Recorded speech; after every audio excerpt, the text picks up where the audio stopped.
Hi, welcome to the Unit 2 Visual Journal in the SOSC 22091 at Neosho County Community College. My name is Carly Wagner.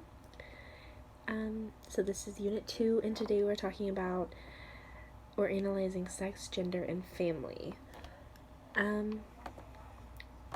We were supposed to look up an article about that kind of involved one of the three or all three, and I chose to look up the transgender bathroom debate right now.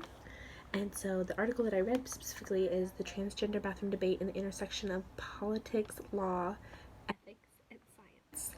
It's written by Brian S. Barnett, Ariana E. Nesbitt, and Renee M. Sorrentino. I'm sorry if I really butchered that. Is published by the Journal of the American Academy of Psychiatry and the Law. It was published online as an online article in June of 2018, so it's fairly recent. But that was basically my article.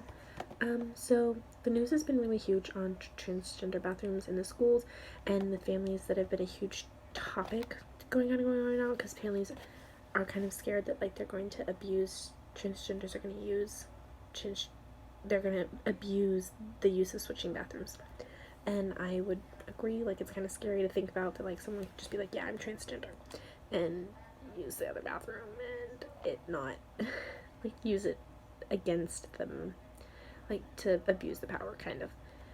So sex, we're gonna go over a few things that I'm gonna definitions that are gonna come up a lot. So sex is the biological identity as a male or female. This would be the anatomical structures that you're born with. So the penis or the vagina would make you a male or a female, which is your sex.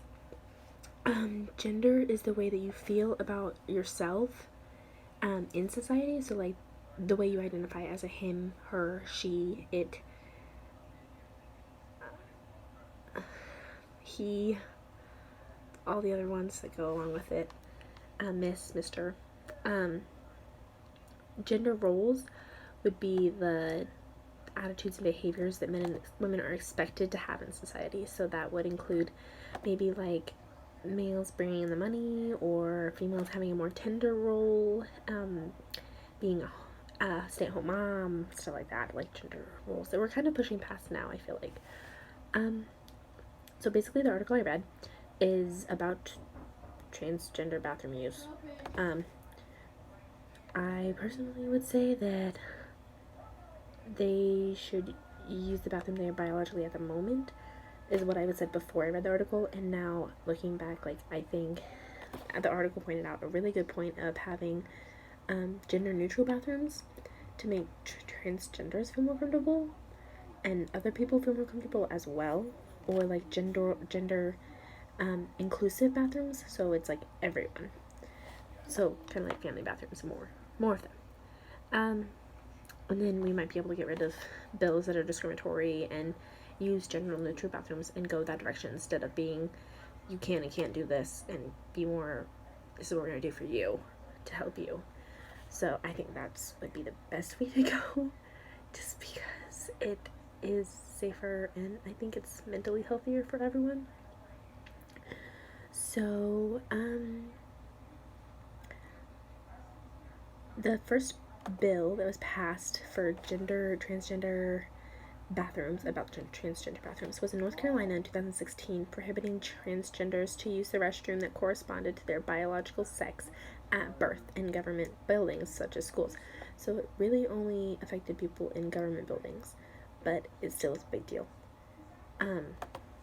So basically it did not allow transgenders to use the bathroom that did not correspond with the sex at birth. So if they were born a male and they were transgender to a female, they could not use a female bathroom. They had to use the men's bathroom. And I understand that this was a way to try and protect the kids from being exposed to something inappropriate and keep them safe from pedophiles or whatever else could harm, other people that could harm them.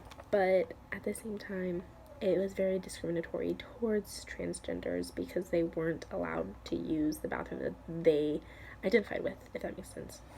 And so I think that was very awful. So the opponents to this argue that it is a discriminatory bill, and it wasn't out of malice, it was just out of safety. So, like, I understand both sides, but, like, it's just awful.